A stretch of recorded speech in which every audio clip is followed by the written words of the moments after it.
본 방송에서 제공하는 투자 정보는 투자 판단에 대한 조언입니다. 방송에서 제공하는 주식의 가치, 가격 상승 및 하락에 대해서는 방송사에서 보장하지 않습니다. 시청자 여러분 안녕하십니까? 실전 매매 정수 신유정입니다.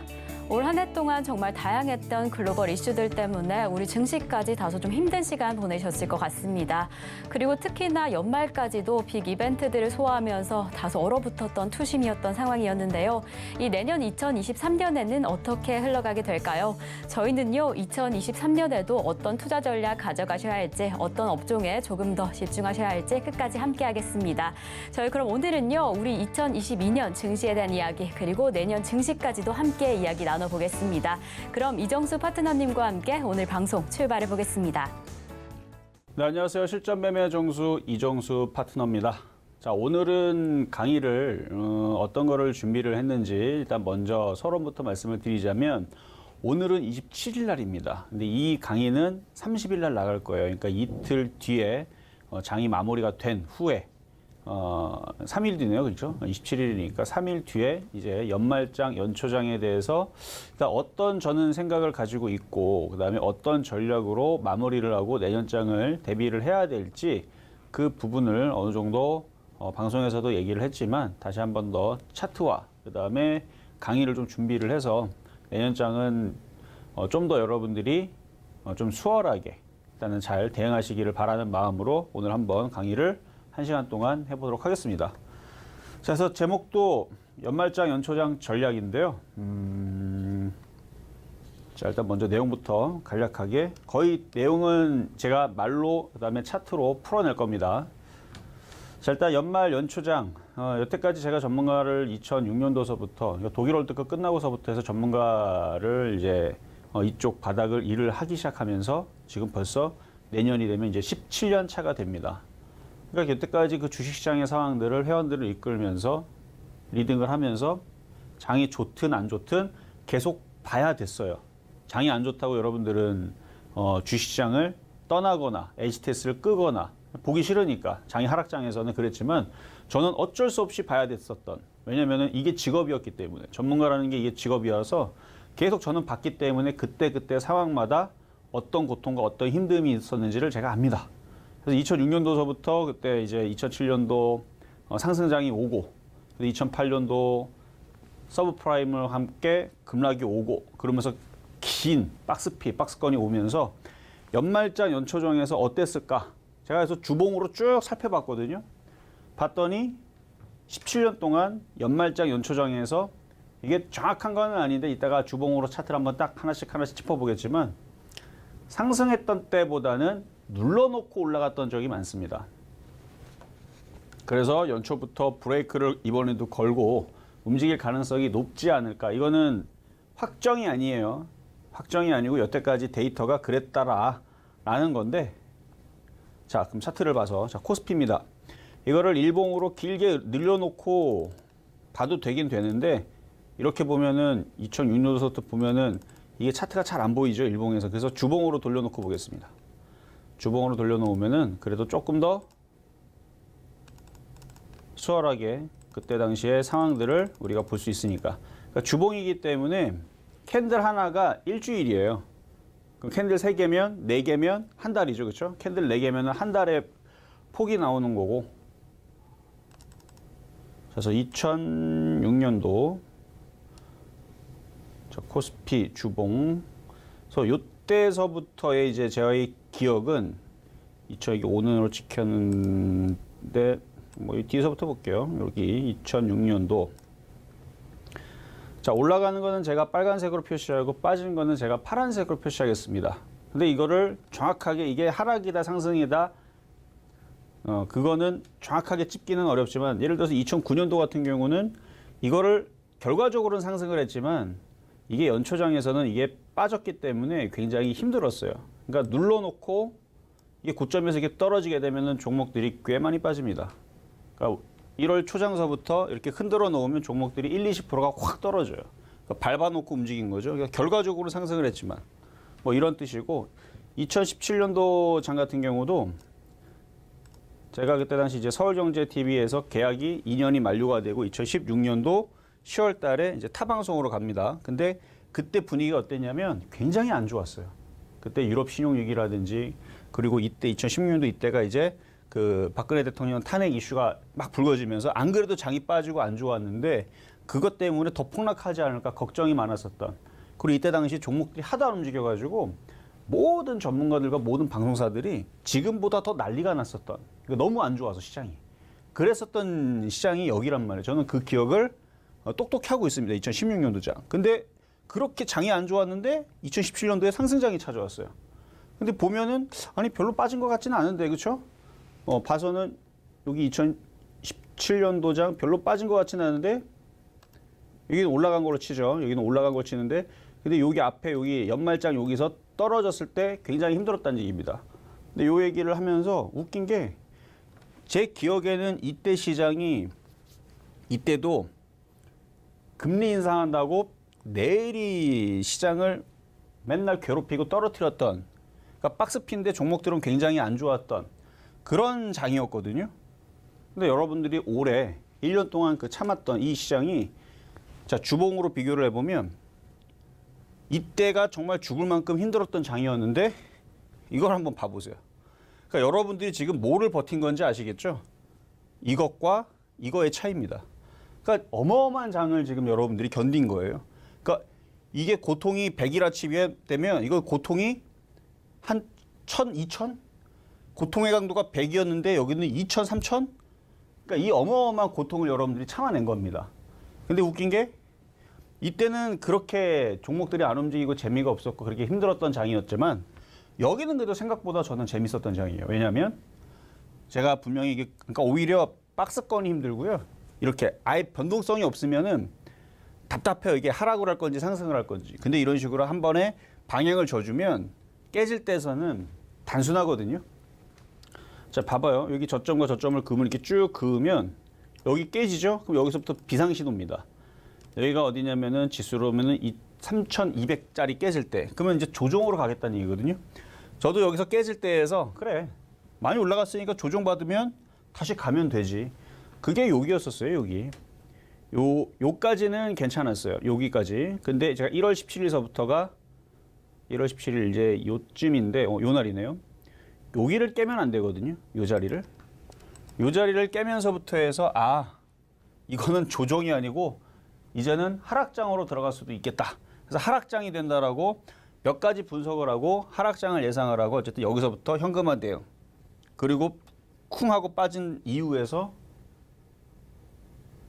6월 달에도 한번 현금화 대응. 뭐 4월 달에도 중간에 한번 얘기했기도 했는데 어쨌든 큰 흐름에서 1월 달, 6월 달, 최근에서는 11월 달인가 9월 달인가 그때에서 이제 한번 현금화 대응, 9월 달 한번 현금화 대응하고 이제 10월 달에 다시 매수하고 하여튼 뭐 그러면서 시장 방향이 하락으로 이제 내려가니까 현금화 대응했다가 싸게 내려올 때 다시 들어가고 왜냐면 2월 달 이제 우크라이나 사태에서부터 해가지고 에너지 관련주들, 뭐 사료 관련주들, 음식 업종들 뭐 최근에서는 뭐 화장품들 잘 움직이고 중국 소비 잘 움직이고 테마가 그래도 움직이기 때문에 어쨌든 그랬던 장인데 어쨌든 이익이 힘든 이 시장이 이때에 비하면 어마어마하게 많이 빠졌다라는 거를 여러분들이 지금 볼 수가 있는 거고요.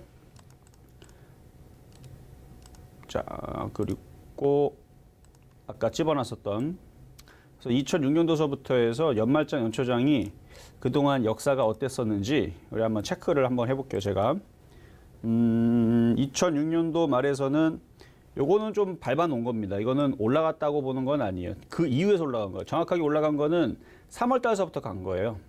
그러니까 연초장에서는 밀어버린 거죠. 그래서 여기는 빠졌던 건데 어쨌든 빠졌다가 그러니까 밀었다가 올라갔고 그리고 여기서는 당연히 뺐죠. 2007년도 말서부터 2008년도 요 중간에서는 이건 뭐 대놓고 뺀 거고요. 대놓고 뺀 거고 2009년도에서도 이거는 뺐다고 보는 거예요. 뺐다가 올린 겁니다. 뺐다가 올린 거고 2010년도도 뺐다가 올린 겁니다. 그리고 2011년도도 뺐다가 올린 거예요. 이건 수익 날 수가 없어요. 요거는 이제 수익이 좀 납니다. 요거는 올라간 거죠. 그래서 여기 한 번 올라갔네요. 연말 연초장에서 일단은 상승을 한번 이게 별로 올라간 것 같지 않아 보여도 여기서부터 여기까지 기간으로 따지면 이게 주봉이기 때문에 여기까지 올라간 거니까 4월 2일까지 올라간 거예요. 그러니까 한 달, 두 달, 석 달까지 올라간 거예요. 4월 2일이니까 이제 3개월 꽉 채우고 4월 초부터 빠졌으니까 3개월이 상승을 한 겁니다. 그러니까 돈을 다 버는 거예요. 3개월 정도 올라가면. 꾸준히 상승이 한 달만 나와도 꽤 계좌 수익이 많이 나오거든요. 그러니까 이게 주봉으로 보니까 별로 올라간 것처럼 안 보이는데 여기서부터 여기까지 1년 단위니까요. 그래서 여기는 상승을 했고 여기도 하락을 했죠. 여기도 하락을 했고 연초장부터 밟아놨고요. 하여튼 계속 장은 안 좋았고 여기도 밟아놨네요. 여기도 밟아놨고 여기도 밟아놨고 여기도 그냥 대놓고 밟아놨고 그리고 여기 2017년도 여기는 상승을 했죠. 제가 아까 좀 전에 설명했었던 2016년도에 제가 서울경제에서 다른 방송사로 계약이 만료돼서 다른 방송 갔다가 뭐 다시 지금은 다시 왔지만 그때 당시 장이 너무너무 안 좋았습니다. 그때 당시 있었던 서울경제에 있었던 전문가들 뭐 지금 다들 각 방송사에서 지금 방송하고 있지만 그때 있었던 전문가들이 너무 힘들다고 죽겠다고 그때 하소연했었던 그 정도의 시장이었고 하여튼 그랬던 장인데 2017년도에서 연초장에서부터 여기는 올라갔어요.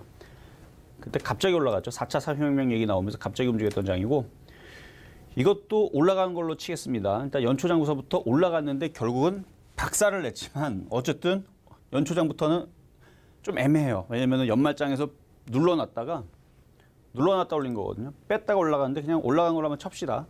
저건 빠졌다고 쳐도 되는데 요거는 올라갔어요. 요거는 올라간 거고 그리고 이건 수익 못 나요. 이거는 물론 여기도 수익 못 납니다.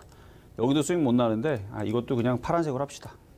이거는 뭐 수익 날 수 있는 장이 아니었어요. 이것도 잠깐 올라갔다가 물론 한 달 잠깐 올라갔다가 박살 낸 건데 이건 2018년도니까 여러분들도 코로나 전 아마 기억들이 나실 거예요. 2017년도에 상승장이었거든요. 그때 당시 이제 4차 산업혁명 얘기 나오면서 그때 당시 삼성전기서부터 LG전자, LG누텍, SK하이닉스 이런 종목들이 굉장히 많이 올라갔었던 그때 장입니다. 근데 많이 올라간 다음에 여기서 또 뭐가 붐이 일었냐면은 제약바이오가 급등했었던 그런 장이거든요. 제약바이오가 아주 그냥 이름이 제약이면 다 급등이 나오는. 그래서 한미약품, 한미사이언스 이때 셀트리온도 강하게 움직였고요. 웬만한 제약주들, 대형주들 어마어마하게 올라갔었던 이제 그때 그러니까 묻지마 제약주장이었던 장이고 그래서 이걸 상승으로 보고는 싶은데 이거 좀 애매합니다. 세모로 둘게요. 어쨌든 일단 빠졌으니까 그렇게 가고 요건 상승을 했고 요거는 돈 못 벌어요. 여러분들 2020년도 그 코로나 때는 기억나시죠? 그때 1월장에서 대부분 사람들 돈 못 벌었어요. 들어가자마자 박살나기 바빴죠. 그러니까 매매 치다가 오히려 2019년도에서 이때였나요? 일본 불화수소 이슈가 나온 다음에 흔들었다가 바닥 대비 이제 종목들이 좀 움직이면서 애국주 해갖고 막 급등하고 막 그랬었던 그때 같은데 그러다가 이제 1월 달에서 이제 점점 이제 복구가 좀 될라 했더니 급락을 했죠.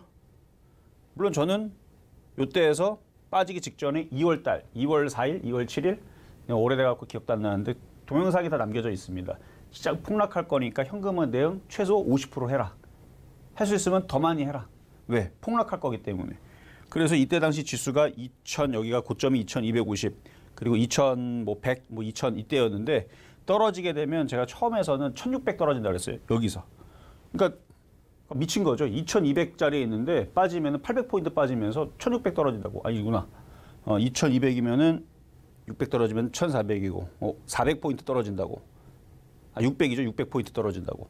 그러니까 600포인트 코스피 600포인트 떨어진다 그러면은 그거는 말도 안 되는 소리죠. 근데 이 자리가 깨지면서 그 하락폭이 보였습니다. 처음에서는 1600을 얘기를 했지만 중간에 너무 많이 떨어지는 속도가 악재도 너무 컸고요. 떨어진 속도가 너무 세서 그 다음에서는 1500까지 떨어진다 뭐 이런 얘기까지 해서 근데 이건 뭐 지난 얘기고 1600을 이거 깨지기 전에 이따가 다시 보여드리겠습니다. 이거 지금은 연말장, 연초장 과거서부터 올라가는 날이 많았는지 빠지는 날이 많았는지 그거 체크하는 날이니까 그래서 그거를 체크를 해서 이때 빠졌고요. 2020년도 그런 때가 있었고 그다음에 요거는 이제 작년이죠. 작년 1월 달에서도 빠졌습니다. 올라가지는 않았어요. 그래서 연초정부도 밟아놨고 그리고 나서 올해 1월 달에서도 이렇게 근데 이렇게 따지면 올라간 게 더 적은데 이렇게 따지니까 2006년도서부터 따지니까요. 그러니까 저는 이거를 그래도 지금 자세히 보니까 어제 제가 계산할 때에서는 이거 올라가는 거로 치자. 그래서 요거 올라가는 거, 이거는 확실히 빠지는 거, 확실히 빠지는 거 그렇게 해서 5개를 넣었는데 지금 조금 그때 상황들을 제가 상황들을 회상을 하면서 얘기를 하다 보니까 올라가는 날이 16년 동안 4번이네요, 4번. 체크를 해보면은 4번인가요? 3번인가? 하나, 여기 한 번 있고요. 여기 한 번 있고, 여기 한 번 있고요. 그리고 여기 한 번 있고, 여기 한 번 있고, 그러니까 3번인데, 지금 체크한 거는 3번인데, 조금 후하게 주면 3번을 중에서 좀 후하게 주면 그래도 흔들었다가 올라간 거, 요거 하나 쳐주고요. 그 다음에 요거 정도? 이렇게 해서 5번이라는 얘기입니다. 어쨌든 흔들었지만 올라갔잖아요. 흔들었지만 올라갔잖아요. 어쨌든 올라갔고, 나머지들은 흔들 때 버텼으면 큰일 나는 자리였던 거죠. 근데 대부분 보니까 어때요? 이거 후하게 안 쳐주면 17년 동안에 3번 빼고는 거의 웬만하면 시장을 흔들어 놨습니다. 그러니까 17번 중에 후하게 치면 3번, 아니요, 각박하게, 좀 타이트하게 잡으면은 3번 올라가고 14번이 떨어진 거고요.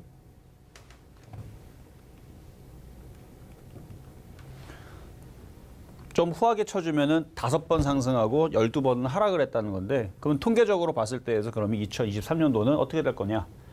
이거 확률이잖아요. 여태까지 그래 왔으면, 물론 상승을 할 수도 있죠. 연초장부터 강하게 슉 하고 올라갈 수도 있죠. 근데 그거를 굳이 여러분들이 모험을 걸 필요가 있을까? 라는 거에 저는 그럴 필요가 없다라는 얘기입니다. 물론 이제 상황마다 사람들이 다 틀리겠죠.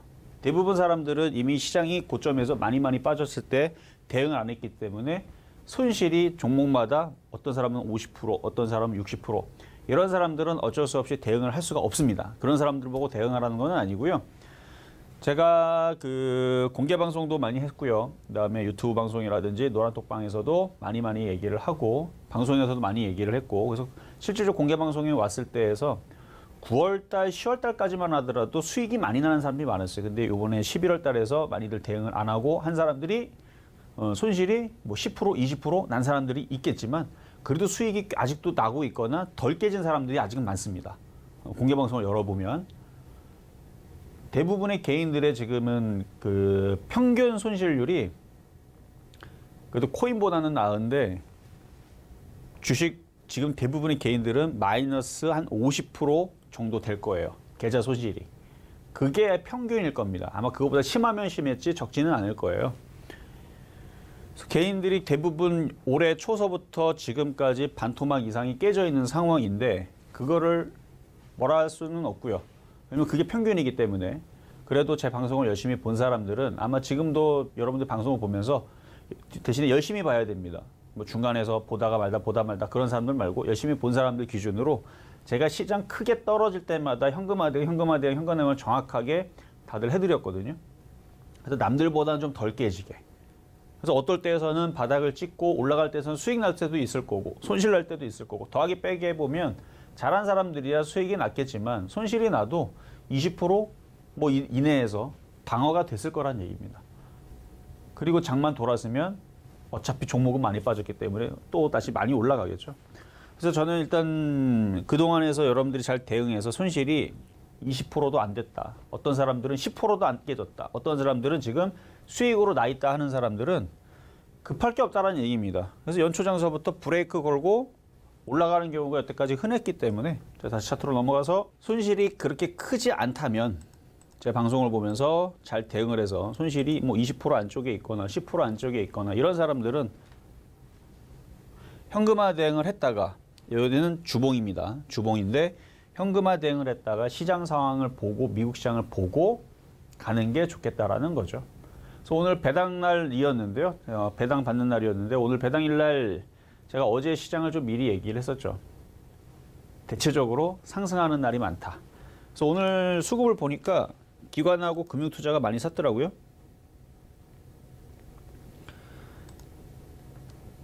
자, 코스피 최근 금융투자가 이걸 다 대충 더하면은 3조 한 2천억 정도 샀습니다. 21일서부터 대충 더해 보니까 3조 2천억 정도 되더라고요. 기관들도 대충 더해 보니까 2조 조금 안 되고 5일 동안에 산 거예요. 5일 동안. 5일 동안 2조 그다음에 3조 2천억. 더 합하면은 5조 한 1천억 정도 될 것 같은데 그냥 대충 5조 정도를 매수가 들어왔습니다. 기관하고 금융투자가. 그래서 금융투자 기관이 당장 내일서부터 던지는 게 아니라면 시장은 단번에 빠지지도 않을 거고 그래서 요거를 잘 봐야 돼요. 그래서 연말장에서는 얘네들이 물량들이 언제 튀어나오나 일단 그거를 잘 보면서 대응을 하셔야 되고 그리고 미국 시장도 잘 봐야 됩니다. 자, 미국 시장. 자, 이제부터 좀 단순하게 갈게요. 시장 예측하고 하는 거는 어떻게 보면은 그거를 100% 맞추려고 하는 거는 불가능합니다. 시장을 100% 맞추려고 하는 게 아니고 상황들을 봐가면서 확률로 높여가는 겁니다. 무조건은 없어요. 무조건 상승인 줄 알았는데 거기가 깨져버리면 망가지는 거거든요. 예를 들어서 다리 같은 경우도 아주 튼튼한 다리인데 콘크리트, 시멘트 다리인데 평소에는 튼튼하고 괜찮아요. 근데 어느 날 갑자기 그게 소리가 와직 나면 안 되고 그 다음에 흔들리면 안 되고 그렇죠? 근데 흔들리고 뭐가 부서지는 소리가 나고 흔들흔들거리고 굉음이 나면 그거는 뭔가 문제가 있다는 거거든요. 그러니까 아무리 단단한 것도 무너지거나 깨지거나 뭔가 상황이 안 되면 유연한 생각으로 바꿔야 됩니다. 그래서 그 자리가 어디냐? 만이에요, 만. 미국 시장은 만 자리가 깨지면 안 돼요. 만 자리가 자, 주봉으로 보면 여기 저점이 여기가 만입니다. 이 자리가 만 자리인데 만 자리가 깨지면 어디로 내려가냐면 그러니까 우리 심리적인 자리도 있고 원래 나스닥 만, 뭐 다우 3만, 뭐 4만 뭐 이런 이제 그 딱 떨어지는 숫자에 그런 자리들은 엄청난 강력한 매물대와 지지대가 존재하고 있는데 이 만이 깨진다는 거는 이 밑으로 한번 더 떨어지겠다는 얘기거든요. 그럼 어디로 떨어지냐면 뭐 그렇다고 엄청나게 뭐 난리가 나고 막 큰일 나거나 그러는 건 아니고 물론 큰일은 나겠지만 어느 정도 떨어지면 이렇게 확산은 아닐 것 같고요. 확산은 이거는 나중 문제입니다. 이걸로 얘기를 잡자 그러면 그럼 골치 아파요. 근데 이거 확산으로 가지 말고 약간 확산 느낌도 없지 않아 있어요. 조금은. 근데 확산보다는 요 고점에 꼬리를 이렇게 그러니까 여기를 조금 우겨 넣어갖고 요렇게 그러니까 약간 우겨 넣는 거예요. 여기 이제 여기에 저점을 튀어나왔는데 일단 거기는 잘못 떨어진 거야. 그거를 우겨가지고 여기서부터 트렌드를 만들면 이렇게 박스권이 나오죠. 그럼 여기 저점이 깨지면 요렇게 나옵니다. 근데 이걸 확산으로 잡으면 일단 저점이 깨지고 나서부터는 그래요. 나중에 이 그림이 될 수도 있어요. 근데 저는 이렇게까지는 안 봅니다. 이렇게까지는 왜냐면 우리나라 시장이 이거부터 개념부터 잡고 가야 돼요. 우리나라 시장 지금 빠져 있는 게 이게 지금 보통 많이 빠진 게 아닙니다. 자, 월봉으로 돌릴게요. 월봉으로 돌려서 월봉이니까 캔들 하나가 한 달입니다. 우리나라 주식 1980년도서부터 여기서는 이제 1985년부터 나와 있는데 저기서부터 지금까지 하락폭. 자, 서브프라임 때 이만큼 빠졌습니다. 코로나 때 이만큼 빠졌어요. 지금 우리나라 고점서부터 지금 뭐 경기 안 좋다고 뭐 이만큼 빠졌어요, 지금. 빠진 폭으로 따지게 되면 그동안 있었던 뭐 외환위기, IMF, 그리고 서브프라임, 코로나. 그 어떤 상황을 보더라도 적게 빠진 거는 아니에요. 그래서 저는 이 내년 장은 V자 반등 이거는 불가능하고요. 이건 V자 반등 나온다 그러면 여러분들 같았으면 믿겠습니까? 웃어요. 말이 안 돼요. 이렇게 V자 반등 나오려면 미국 FOMC에서 연준에서 금리 인하한다는 얘기가 나와야 됩니다. 그러면 V자 반등 나와요. 근데 금리 인하를 하면 어떻게 돼요? 물가가 엄청나게 폭등을 하겠죠. 그럼 미국에 있는 뭐 쌀 가격이 뭐 1,000만 원, 1억 이렇게 할 수도 있는 거예요. 계속 금리 돈을 풀어버리면 부동산 가격 어마어마하게 올라가는 거고. 그러면 문제가 생기니까. 그래서 물가를 잡기 위해서 미국에서 계속 내년도 금리를 인상을 계속 하겠다.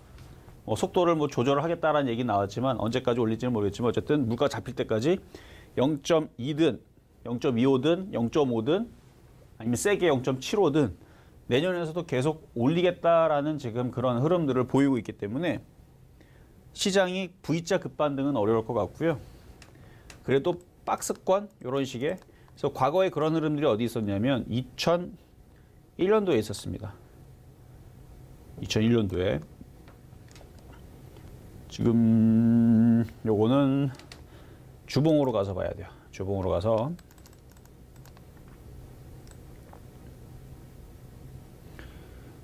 (2001년도에) 그러니까 2000년도에 고점에서 많이 빠졌죠. 그리고 나서 이렇게 박스권을 탔는데 내년장은 이렇게 될 가능성이 높지 않나 예상이에요.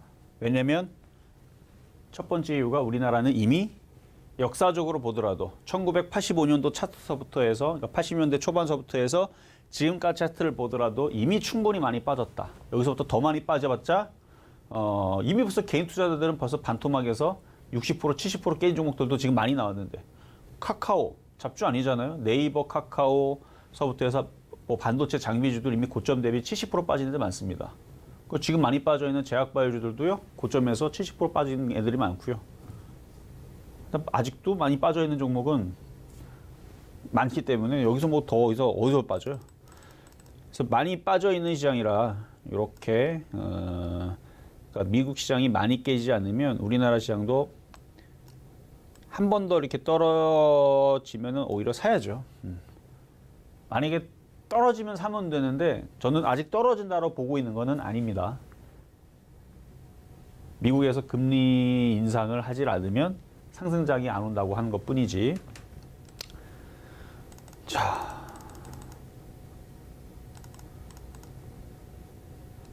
그래서 이제 미국 시장이 많이 깨지지 않으면은 내년작은 그렇게 박스권을 탈 텐데, 자, 이거 한번 정리를 해봅시다. 계속 변동성을 주면서 아까 얘기했었던 2001년도처럼 위아래 왔다 갔다 하는 시장. 그러니까 더 이상 그렇게 크게 빠질 시장은 아닌 것 같은데, 만약에 더 이상 여기서 크게 만약에 지수가 2000이 깨져가지고 1500? 다시 떨어지면 1500이죠, 뭘. 정말 심하게 떨어지면. 만약에 그럴 것 같으면 제가 방송에서 위험하다고 엄청나게 많이 얘기를 할게요. 그러니까 지금은 그렇게 많이 빠질 거라 생각을 하고 여러분들이 미리 막 주식을 던지는 자리는 아닙니다. 지금은 어떻게 보면은 깨지지 않는 사람들, 현금이 있는 사람들한테는 정말 기회의 장인데 물린 사람들은 지금 그렇게 많이 깨져 있는 상태에서는 물리는 게 아니에요. 던지는 거 아닙니다. 자, 그래서 아까 얘기했던 전략적인 현금화, 이게 뭔 얘기냐면 제 방송을 보면서 크게 깨지지 않았다면 연말장에서는요, 현금 들고 가는 게 그래서 유리하다는 얘기예요. 뭐하러 주식으로 갖고 가요? 불안한데. 여태까지 아까 차트를 봤잖아요. 대부분 다 다이렉트로 올라간 게 아니고요. 흔들어 놓고 올라가. 2017년도에서도 흔들어 놓고 올라갔습니다. 그 상승장 오기 전에, 그러니까 내년장은 이런 상승장은 안 올 것 같은데 상승장이 오더라도 제가 2016년도 여기서 서울경제 계약이 만료돼가지고 나갔다가 다시 들어왔다 했죠, 나중에. 타 방송에 있을 때 제가 기억을 똑똑히 하거든요. 장을 엄청나게 흔들어 놔가지고 이때 다 깡통 나는 줄 알았어요. 무슨 시장이 왜 이렇게 안 좋은지. 말도 안 되는 정치 테마주들만 움직이고 막 그랬었거든, 이때 당시요. 그리고 나서 이렇게 올라갔어요. 근데 내년장은 이거는 불가능할 것 같아요. 이런 장은 아니고. 그러니까 2001년도에 그 박스권장, 이렇게 왔다 갔다 하는 박스권장일 것 같은데 어쨌든 이렇게 연말에서 지금 눌러놓고 움직였듯이 연초장도 눌러놓고 움직이는 요런 흐름들, 요런 비슷한 저런 흐름들의 장세가 예상이 된다. 그러니까 연말장에서 굳이 주식으로 들어갈 필요 없이 수익이 낮거나 손실이 작거나, 그리고 오늘 같은 경우 배당을 먹었으면 더하기 빼기 해가지고 내일이든 모레든, 그리고 금융투자하고 기관들이 많이 주식을 샀단 말이에요. 그러면 쉽게 종목들은 박살 안 날 것 같아요. 그리고 기관하고 금융투자가 많이 샀기 때문에 제가 그래서 오늘 공개방송에서 이런 얘기를 했습니다. 기관하고 금융투자가 생각보다 계속 주식을 너무 강하게 산다. 그러면 개인 투자자들을 꼬시기 위해서라도 한 번 더 들어줬다가 떨어뜨리지 않을까. 그러니까 너무 급하게 던질 필요는 없다. 어쨌든 기관과 금융투자가 던지질 않으면 뭐 시장이 올라간다는 얘기잖아요. 그럼 올라가면 내일하고 모레 28일 날, 그다음에 29일 날 이제 올해는 딱 이틀 남았으니까 그때에서 현금화를 어느 정도 했다가 1월 2일 날 기관하고 금융투자가 계속 안 던지고 계속 사면 그럼 어떻게 하면 돼요? 다시 사면 되죠. 주식을 다시 사면 되잖아요. 그래서 전략적인 현금화라고 얘기하는 겁니다. 시장이 폭락할까 봐 던진다? 아니요. 반대로 개별 종목들이 폭등할까 봐 그걸 사기 위해서 현금화를 만들어 놓는 얘기입니다. 사실 이 의도가 제일 커요. 근데 그렇게 현금화를 준비했더니 시장이 밟아놨네, 흔들어 버리네. 그러면은 엄청난 기회거든요. 그러니까 내년장에서는 저는 하락장, 폭락장 그런 게 아니고 테마 장세, 개별 장세. 여기 있네요. 박스권장 테마 장세 예상한다. 그래서 테마주들이 잘 움직이는 오늘도 화장품들이 어마어마하게 강하게 움직였습니다. 그리고 최근 한 달 동안에서도 영상 콘텐츠 OTT 관련주도 잘 움직였죠. 엔터도 잘 움직였고 뭐 키스트, 뭐 쇼박스부터 해가지고 무슨 뭐 CJ ENM도 잘 움직였고 뭐 하이브도 잘 움직였고 YG엔터도 잘 움직였고 했는데 그런 것처럼 내년에서도 계속 그 중국 소비주랑 그다음에 제약바이오 이런 애들은 그동안 못 갔던 애들이거든요. 그러니까 못 갔던 이 바닥주들이 이제 움직이는데 왜냐면 성장주하고 기술주들이 올라갈 수 있는 모멘텀을 잃었죠. 내년에 경기 침체. 파월 의장이 계속 금리 인상. 그 금리 인상 계속하니까 은행에서 돈 빌릴 수가 없죠. 돈도 안 빌려주고 지금 은행에서 지금 돈도 잘 안 빌려주고. 그래서 지금 건설사들도 경기 불황에 지금 자금 경색 때문에 지금 난리가 나가지고 부도위기가 나올 수 있다는 얘기가 나오고 있고 모든 기업들이 내년에서는 인력을 뽑지를 않습니다. 그러니까 내년에서는 경기 침체가 우리나라뿐만 아니라 전 세계가 다 그런 식으로 가는 거죠. 그래서 IT 기업들이 이제 주머니를 다 잠갔고 뭐 하이닉스 같은 경우도 공장 10조 철수했고 취소하고 마이크론도 지금 직원들 희망퇴직 받고 우리나라도 지금 다 희망퇴직 받고 있고요. 그러니까 이런 상황으로 가니까 내년장이 이런 애들만 가는 거예요. 그래도 실적이 나오는 애들. 그동안 실적이 너무 안 좋았기 때문에 중국 소비주들 코로나 때문에 카지노 관련주라든지 영상 콘텐츠 관련주들, 영화 관련주들 걔네들은 거의 작년, 재작년에서 영업이 안 나오니까 뭐 실적이 낼 수가 없죠. 코로나 때문에 사람들이 모이질 않는데. 그러니까 완전히 다 망할 뻔했다가 이제부터 살아나는 애들이고 그리고 제약바이오주 같은 경우는 여태까지 실적들이 괜찮았습니다. 물론 나온 애들만 나오죠. 한미약품, 한미사이언스, 셀트리온이라든지 녹십자라든지 유한양행이처럼 이렇게 큰 회사들은 실적이 나와요. 그리고 올해 10월 달, 11월 달 오면서 약가격 인상을 했고 약가격 인상했으니까 실적은 더 좋아질 거고요. 어쨌든 이렇게 실적이 좋은 애들과 그다음에 성장주 기술주들은 금리 인상 때문에 투자도 안 하고요. 그 투자를 안 하니까 반도체 회사들은 장비 회사들은 이게 경기가 잘 돌아가야지 장비를 또 사서 교체하고 그럼 장비 수주를 받을 거 아니에요? 근데 지금 시장은 앞으로의 시장은 어떻다고요? 경기 침체 때문에 장비 수주 이런 게 들어갈 수가 없어요. 물론 조금은 뭐 수요는 있겠지만 이전처럼 그렇게 수요가 많이 발생을 하지 않을 거란 얘기입니다. 건설도 마찬가지, 조선도 마찬가지예요. 경기가 되게 좋았을 때에서 물동량들이 많이 일어나니까 배들도 많이 다른 나라에서 살려고 할 거고 그럴 텐데 기름도 마찬가지. 경기가 좋아야 기름을 많이 쓰겠죠. 근데 내년장은 그 어떤 때보다도 힘들 거라고 모두 다 얘기를 하고 있고 특히 미국도 그렇고 우리나라도 그렇고 부동산 버블에 지금 걸려가지고 난리가 났습니다. 기사 보면 알잖아요. 갭 투자 한두 사람이 한 게 아니에요 지금. 그리고 웬만한 지금 부동산 투자하는 사람들은 부동산 가격이 폭등하는 걸 보고 너도 나도 투기꾼이 아닌데도 불구하고 투기꾼은 투기꾼이지만 투기꾼은 막 아파트 막 10채, 20채, 막 100채 있는 사람들 그런 사람들 얘기하는 거지만 대부분 사람들은 한 채, 두 채 있는 것도 좀 무리해가지고 대출받아다 해가지고 지금 난리 났잖아요 지금. 그러니까 지금 이도저도 못하는 상황이고 금리는 계속 올라가고 뭐 깡통 전세부터 해갖고 막 여러 가지 사태들 내년에서 나올 텐데 그러니까 건설주, 조선주, 그다음에 IT 대형주도 이런 애들이 갈 수 있겠습니까? 내년은 걔네들은 굉장히 힘든 좀 빙하기가 올 것 같아요. 그러니까 내년 연말까지는 모르겠고 6월까지는 그럴 것 같은 느낌이 들고 그때까지 이런 종목들, 이런 섹터들이 테마주들이 아마 자리를 차지할 것 같다라는 얘기입니다. 그러니까 오늘도 보면 어제 북한에서 무인기가 날라오니까 그래서 무인기 관련주 해가지고 드론 관련주 오늘 퍼스텍이 급등이 나오고 뭐 제이시언 뭐 시스템부터 해가지고 그런 게 급등이 나오고 그 다음에 그런 거 이제 방어하기 위해서 뭐 미사일 관련주라든지 뭐 비호 복합 하나 시스템에서 하나 디펜스죠. 하나 디펜스에서 만드니까 뭐 하나 그룹주의 방산주들이 움직인다든지 뭐 이런 식의 서 무기 관련주들이 움직이고 이런 다 테마거든요. 그러니까 그런 것처럼 성장주들 그런 애들 빼고는 테마주들이니까 그런 테마주들. 그래서 제약바이오주들도 거기에 테마주에 들어가 있고 할 얘기는 뭐 방송에서 많이 얘기했으니까 이렇게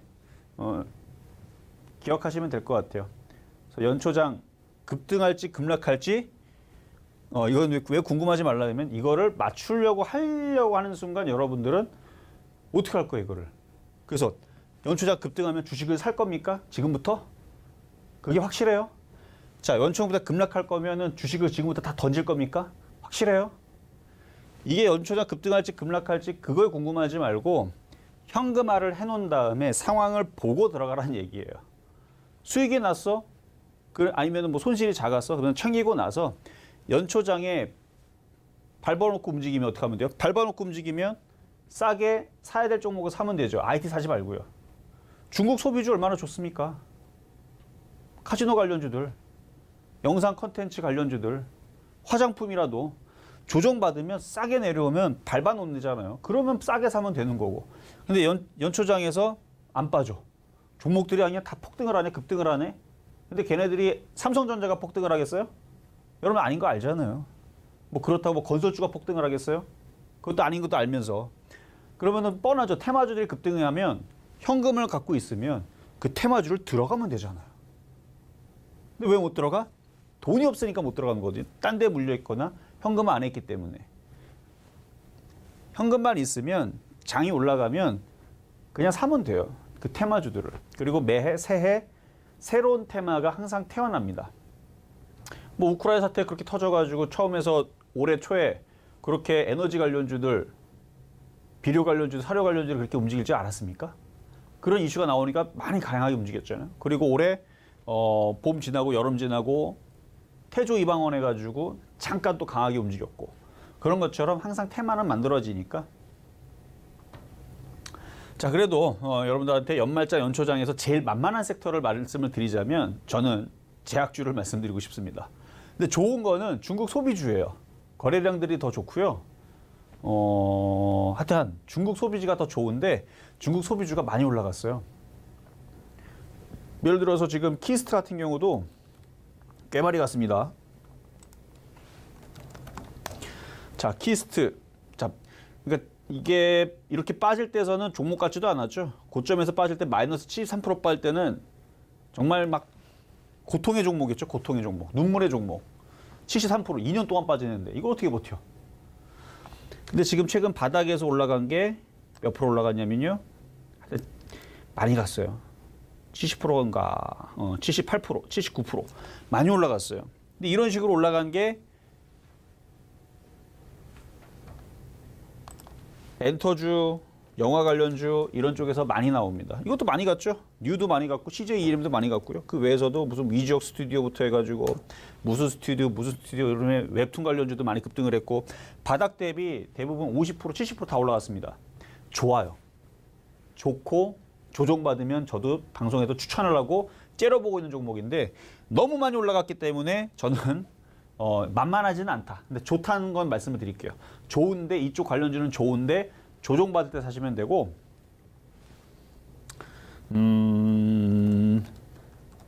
자, 이쪽 아까 전에 이제 제약바이오주가 왜 만만하냐면 일단 한미약품은 만만하지 않아요. 왜냐면 어느 정도 올라와 버렸잖아요. 어느 정도 올라왔기 때문에 만만하지는 않고 좀 만만한 쪽은 좀 뒤에 좀 있는데, 그러니까 모든 종목들이 이거를 다 사라는 얘기는 아닙니다. 일단 흐름만 짚어드리는 건데요. 제약주들이 그래도 많이 안 움직이는 애들이 많아요. 많이 간 애들도 있지만 전체 200개, 300개 종목에서 간 애들은 20개도 안 돼요. 그러니까 간 애들은 10% 정도밖에 안 됩니다. 대부분의 200개에서 100, 하여튼 100개대 후반대에서 200개 종목은 그렇게 많이 올라가지는 않았어요. 제약바이오주는. 근데 얘도 올라간 편에 속하는 종목이고, 자, 한미사이언스 볼게요. 한미사이언스.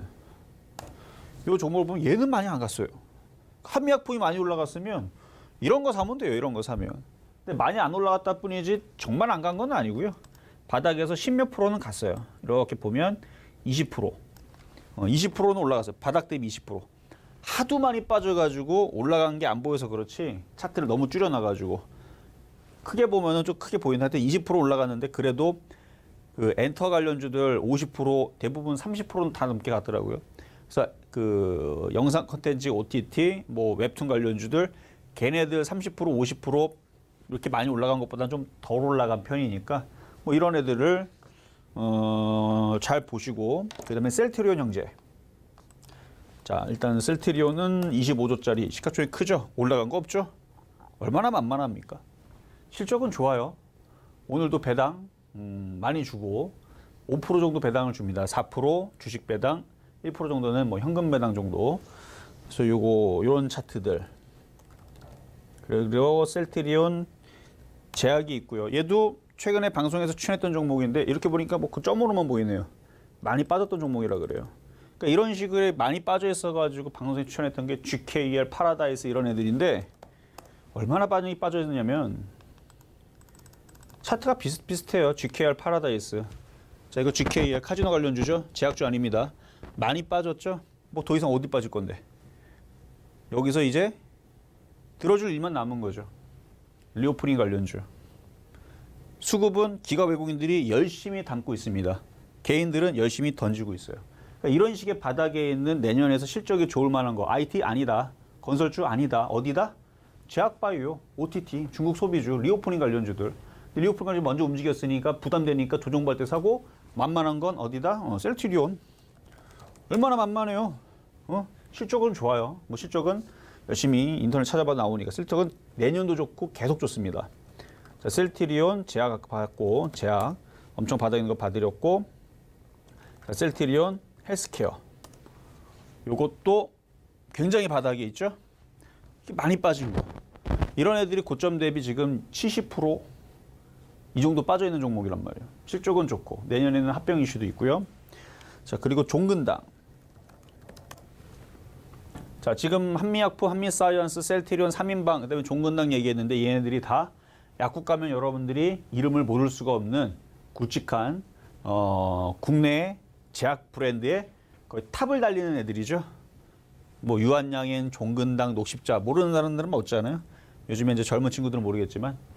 그래서 이렇게 바닥에 있는 이런 종목들, 굵은 거는 이런 종목들을 봐야 됩니다. 내년에서는. 그리고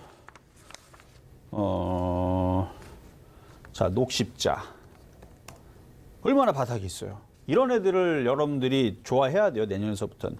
자, 근데 제가 굵직한 걸 위주로 많이 얘기를 하고 있는데 가벼운 애들도 있죠. 가벼운 애들. 예를 들어서 뭐 엑세스 바이오. 뭐 종목으로 말씀을 드리자 하면은 너무 많아요, 사실은. 좀 전에 있는 애들은 뭐 시가총액 뭐 조 단위가 넘어가는 이런 애들이지만 이것도 시가총액이 5천억이나 됩니다. 그렇게 가벼운 종목은 아니었어요. 근데 너무 많이 빠져 있죠, 얘도. 많이 빠져 있는 엑세스 바이오도 있고. 자, 일양약품. 이것도 시가총액 너무 그렇게 싼 종목, 과거에는 좀 비쌌는데 많이 빠져서 그래요. 지금 3,700억까지 떨어졌는데 과거에서 얘도 아마 조 단위로 했었던 종목으로 알고 있는데 이게 10만 원까지 갔던 종목이거든요. 많이 빠졌어요, 일양약품. 많이 빠졌고 아까 봤었던 요 엑세스 바이오도 차트 이렇게 길게 보면 고점 대비 많이 빠졌죠. 이거보다 더 가벼운 애들도 있습니다. 뭐 예를 들어서 뭐 부강약품 엄청 빠졌어요. 부강약품도 엄청 많이 빠졌죠. 그리고 파미셀 이렇게 등등 이렇게 많이 빠져 있는 종목이 있는데 뭐 시간이 다 거의 다 됐기 때문에 정리를 하자면 제약주들은 이런 식으로 빠져 있는 종목이 널렸습니다. 100개 이상 나와요. 그만큼 황금어장입니다. 근데 제약주 매매하기가 참 어려워요. 왜냐면 실적이 되는 애가 안 되는 애가 있고 이슈도 따지게 되면 원료의약품, 뭐 화일약품, ST팜, 이연제약, 경보제약 이런 애들이 있고요. 그다음에 해열제 감기약, 지금 중국 난리 났죠. 영진약품, 국제약품, 대원제약, 삼일제약 이런 애들이 있고요. 그다음에 뭐 조류독감 계속 이제 발병을 할 거고 돼지열병도 올 1월달, 2월달 분명히 발명을 합니다. 그러면 체시스, 이글벳, 뭐 진바이오텍 등의 무슨 테마? 동물 백신 테마 이런 애들도 있고요. 그다음에 앞으로 또 무슨 뭐 지금 WHO에서 세계보건기구에서 코로나 변이 바이러스도 우려된다. 뭐 이런 얘기도 지금 나오고 있고. 그다음에 계속 신종 독감 바이러스라든지 지금 바이러스 지금 독감 유행하고 있다는 기상 계속 나오고 있으니까 그리고 항암제라든지 아니면은 뭐 치매 관련주라든지 아니면 뭐 탈모 관련주라든지 이슈가 되면서 제약주들을 움직일 수 있을 건덕지가 많습니다. 차트가 그리고 예술이에요. 그래서 저는 올 겨울 아니면 내년 겨울에서는 큰 시세가 나올 것 같은데 지금은 연초장에서 흔들어 놓던 테마 장세가 되면 제약주는 제일 만만하기 때문에 하나 정도는 섞어서 매매하기 좋을 것 같아서 일단 오늘 제약주를 얘기를 한 거고요. 어쨌든 내년장은 재미있는 테마 장세가 될 겁니다. 그러니까 제일 만만한 걸 찝어드렸지만 다른 테마들도 봐야 됩니다. 업종의 대표주 보지 마세요. 테마주. 그래서 내년 1월달, 2월달은 이런 테마 장세가 될 거다. 그래서 제약주만 간다는 얘기 아닙니다. 다른 테마주들도 좋은데 제일 만만한 쪽은 제약주가 될 것이다. 라는 말씀 드리면서 오늘 강의는 이걸로 마무리하도록 하겠습니다. 감사합니다. 네, 실전 말말 정수 오늘 방송은 여기까지입니다. 저희가 방송 중에 제공드리는 정보는요, 투자 판단에 대한 조언일 뿐 해당 종목의 가치와 수익률은 보장하지 않는다는 점 말씀드리고요. 그리고 저희 서울경제TV, 서울경제신문은 당사의 브랜드입니다. 서울경제증권TV와 서울경제TV 손실복구팀, 그리고 리스크관리팀, 피해보상팀 등 당사를 사칭한 피해가 늘고 있으니 조금 더 주의하시면 좋을 것 같습니다.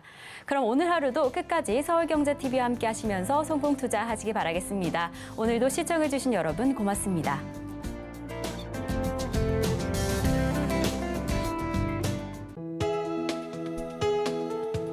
본 방송에서 제공하는 투자 정보는 투자 판단에 대한 조언입니다. 방송에서 제공하는 주식의 가치, 가격 상승 및 하락에 대해서는 방송사에서 보장하지 않습니다.